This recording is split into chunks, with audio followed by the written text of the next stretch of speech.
O apóstolo Pedro, pregou que nas Escrituras há pontos difíceis, que as pessoas chegam nesses pontos e distorcem a palavra de Deus. Ao ler um versículo, entende de outra maneira e prega de outra maneira. Por isso vocês vê as confusões das igrejas, a ponto de criar-se os ateus, né? Os ateus vê tanta confusão, tanto problema, tanta luta, tanta briga, tanta dificuldades, que abandona tudo e vira ateu. Né? Mas nós vamos estar lendo 2 Pedro 3:16, para nós ver quando esse apóstolo fala desses pontos difíceis, difícil de entender, que as pessoas chegam nele e distorcem, que não é o caso da igreja grega, né? A igreja grega já fez de propósito uma coisa que não foi que não distorceu a palavra. A igreja grega se criou uma igreja grega, se criou uma imagem romana. Então não foi uma coisa de propósito, não foi uma coisa que chegou na palavra de Deus e distorceu a palavra de Deus. Foi uma coisa que eles criaram para si, um domínio religioso, um domínio político, um domínio para fins lucrativos para os seus bolsos. Foi isso que fizeram, a ponto de matar pessoas. Como que eu iria pregar aqui se a minha igreja matou milhões de pessoas? Mas eles pregam. São cara de pau, não são? São cara de pau. Lá nos comentários da comunidade, eu falei para uma pessoa que me maltratou essa semana, mas isso é normal. Pergunta para o Google quantas pessoas a Igreja Católica matou na Santa Inquisição e depois você venha conversar comigo. Você acha que eu estou mentindo? Você acha que eu estou aqui jogando conversa fora? Estou diante de uma igreja homicida, de um sistema homicida. Estou diante de duas bestas que não suportam a verdade. Mas a minha missão é pregar a verdade. A minha missão é trazer a verdade. A minha missão é estar com aqueles que choram, é estar com aqueles que buscam, é estar com aquele que entrega a sua vida para Deus e busca o teu santo nome lá em Israel. Essa é a minha missão nos últimos dias. É se entregar a cada dia que passa, mais e mais. Entregar a minha vida. Orar cada dia mais e mais. Interceder contra a mentira. Porque a mentira, eles têm facilidade. Eles têm presença, têm bons advogados, têm ouro, têm prata. Né? Então tem facilidade. Tem facilidade para anunciar e divulgar a mentira. Tem a imprensa, tem os canais de televisão, mas a verdade existe, porque o Senhor Yahushua disse: eu sou o caminho, eu sou a verdade, eu sou a vida. Então a verdade existe, o caminho existe, a ponto do profeta Jeremias dizer na sua palavra: pergunte pelas veredas antigas, qual é o bom caminho e andai nele. Então o caminho existe, a verdade existe.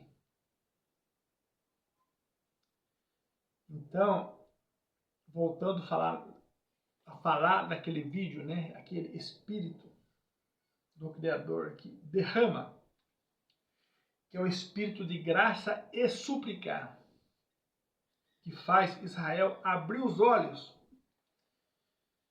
e enxergar aquele que eles transpassaram. Que esse Espírito possa ser derramado hoje, ó Criador, nas pessoas que te amam e buscam o teu nome lá de Israel. Então nós temos muita coisa para nós orar, muita coisa para nós buscar, para nós interceder, que mais pessoas preguem, que mais pessoas anunciem esta verdade. Quem faz louvor, faça mais ainda. É aquilo que eu sempre disse, né?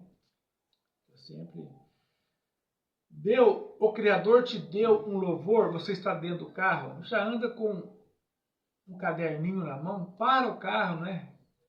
Aonde você estiver, escreve o louvor. Você sabe que você deixar para escrever na sua casa, você vai esquecer o louvor. E assim é a mensagem de Deus, né? Para o pregador. O pregador, às vezes, de madrugada, me dá uma palavra. Aí eu tenho que levantar e ir no caderno e marcar a palavra. Porque a mente faz esquecer as coisas de Deus. Mas quando nós insistimos, quando nós perseveramos, entendeu? Algo de Deus acontece, entendeu? Acontece no louvor, acontece na palavra, porque as coisas de Deus são desta maneira. As coisas vêm de Deus. As coisas não vêm por acaso.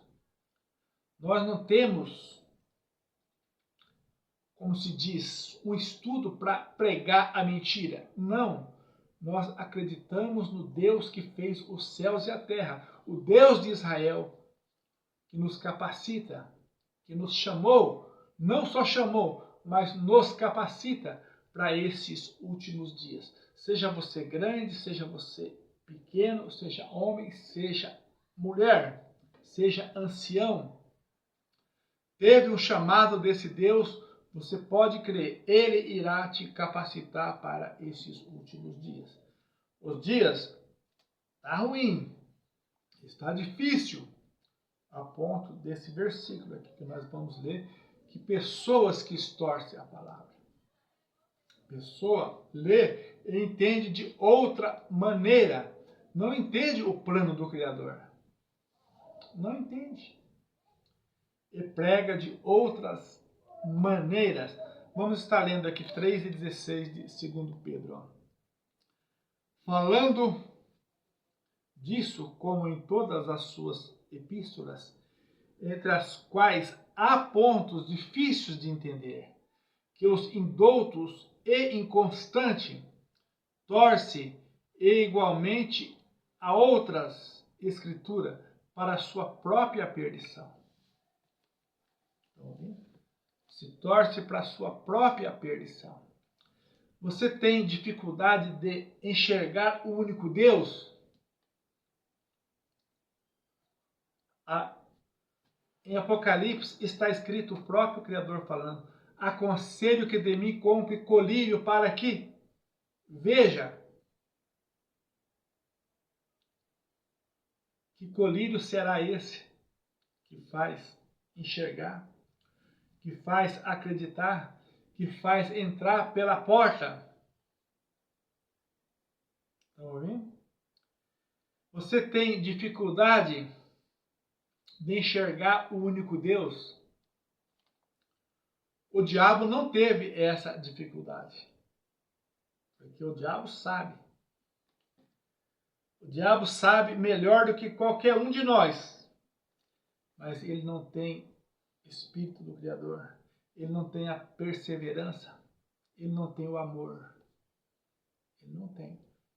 Mas ele sabe melhor do que qualquer um de nós. A ponto de reconhecer ele como o Criador. Quando ele disse lá em Mateus 4, Lucas 4, 11, ele citou o Salmo 91 para o Senhor Yahushua. Estava no alto penhasco e mandou o Senhor Yahushua pular daquele alto penhasco e disse ao Senhor Yahushua: está escrito, a teus anjos dará ordem.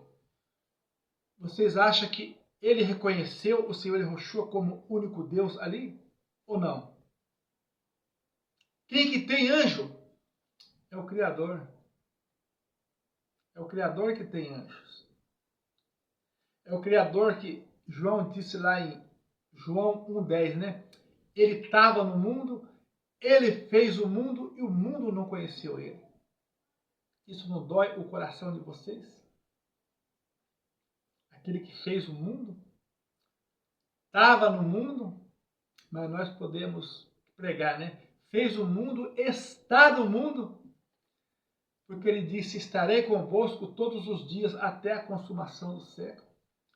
Aonde estiver 2 ou 3 do meu nome, eu estou com vocês. Então aquele que fez o mundo, estava no mundo, o mundo não conheceu ele. Não dói o coração de vocês? Você que serve uma dualidade, serve uma trindade, está afundado. Entendeu? João 1,18 aponta para ele. O Deus invisível nunca foi visto por ninguém. Mas e os homens que testificaram que viram Deus? Adão, Abraão, Isaías, Gideão, João, Jacó e outros. Né? Isaías, no ano que morreu o rei Osias, eu vi Deus assentado no alto e sublime trono. E agora? O apóstolo Paulo, quando em Colossenses 1,15 aponta para ele é a imagem do Deus invisível. Vocês têm dificuldade de entender isso? O diabo não teve essa dificuldade. O diabo já chegou e abriu o jogo, né? Está escrito que até os anjos você dá ordem. E agora? Quem dá ordem a anjo é o Criador. Aquele versículo lá que está na Torá, né, lá em Levítico 11, 26, ou 26, 11. Tem que ver lá em Levítico, o próprio Criador falando. Colocarei o meu tabernáculo no meio deles, andarei no meio deles e serei o Deus deles. Qual que é o tabernáculo que anda? Aí vem Apocalipse 13, 6, né? Aquela besta abriu a boca contra Deus para blasfemar o nome e tabernáculo de Deus. Então Deus tem tabernáculo. Às vezes você é um dualista, você não blasfema o nome, mas você blasfema o tabernáculo de Deus na terra. Você falar que ele é uma segunda pessoa, é uma terceira pessoa, você está blasfemando o tabernáculo de Deus na terra. Porque a Sagrada Escritura nos mostra que Deus tem tabernáculo. O Deus invisível é invisível. Como nós já falamos hoje, aquele espírito que não entra na mente dos homens, né? O espírito que derrama e ninguém vê. Derrama e faz os homens enxergar. Derrama e faz Israel voltar. E sobre a casa de Davi, sobre os moradores de Jerusalém, derramarei espírito de graça e súplica, e eles olharão para mim, diz o Senhor Yahushua. Olharão para mim a quem transpassaram e chorarão amargamente. Entendeu? Então esse espírito não entra no conhecimento do homem. Mas a palavra diz que ele se fez carne e habitou em nosso meio. E ele levou pedradas. Tacaram pedra nele. Quantas pedradas ele levou pelas costas, pela cabeça, pela face? Isso a Bíblia não fala. Mas fala que ele levou pedradas. Em João 10,30, quando ele disse, eu e o Pai somos um. O que aconteceu? Lê lá, João 10:30. Ele levou pedradas. Eu creio que muitas vezes atiraram pedra nele. Ele sangrou, ele se machucou, ele correu às vezes. É isso que eu penso. Mas os homens da terra são difíceis. Pontos difíceis de entender a palavra de Deus. Né? Pensa bem. Os homens da terra pegaram pedra outra vez para atirar nele, porque houve mais vezes. Entendeu? Mas a mensagem é esta. Eu e o Pai somos um. Entendeu? Carne e espírito não é duas pessoas. É uma pessoa. Este é o Evangelho da Verdade, que vai estar com uma gota d'água em cima de uma grande pedra. Essa gota um dia vai vencer. Este é o verdadeiro Evangelho. O Evangelho dos últimos dias. O Evangelho daquele um que, quando se fez carne, habitou em nosso meio. Sofreu agressões, pedradas, né? Vai saber aonde se acertavam essas pedras. O povo atirava, né? Mas ele disse, eu e o Pai somos um. Este é o Evangelho. Você que serve uma dualidade igual ao testemunho de Jeová, igual ao Ários no Egito, igual à igreja de Elefantina, né? Comunidade de Elefantina, vai no Google, que deixaram o templo de Israel e, por causa das terras boas, construíram um templo em Elefantina, mas deixou os princípios de Israel e já servia uma dualidade em Elefantina, comunidade de Elefantina no Egito. Vai no Google, puxa a história para nós ter algo mais para nós conversar, da onde surgiu a dualidade, né? Surgiu do povo judeu mesmo, que abriu este templo em Elefantina e ali agregou egípcios. Com eles estava sacrificando animais, mas servindo uma dualidade. O templo de Elefantina. O templo do bispo Ários, né, que são os testemunhas de Jeová, também que crê que ele é um profeta, uma segunda pessoa, ou é mais um, ou é um anjo, né? Eles têm vários, mas está embriagado, não sabe o que fala e não sabe o que diz. Mas o evangelho é João 10:30, Yehoshua dizendo, eu e o Pai somos um, e sofre agressões e pedradas. Essa é a palavra de Deus. Essa é a verdade dita nos últimos dias. No nome do Senhor Yehoshua. Amém.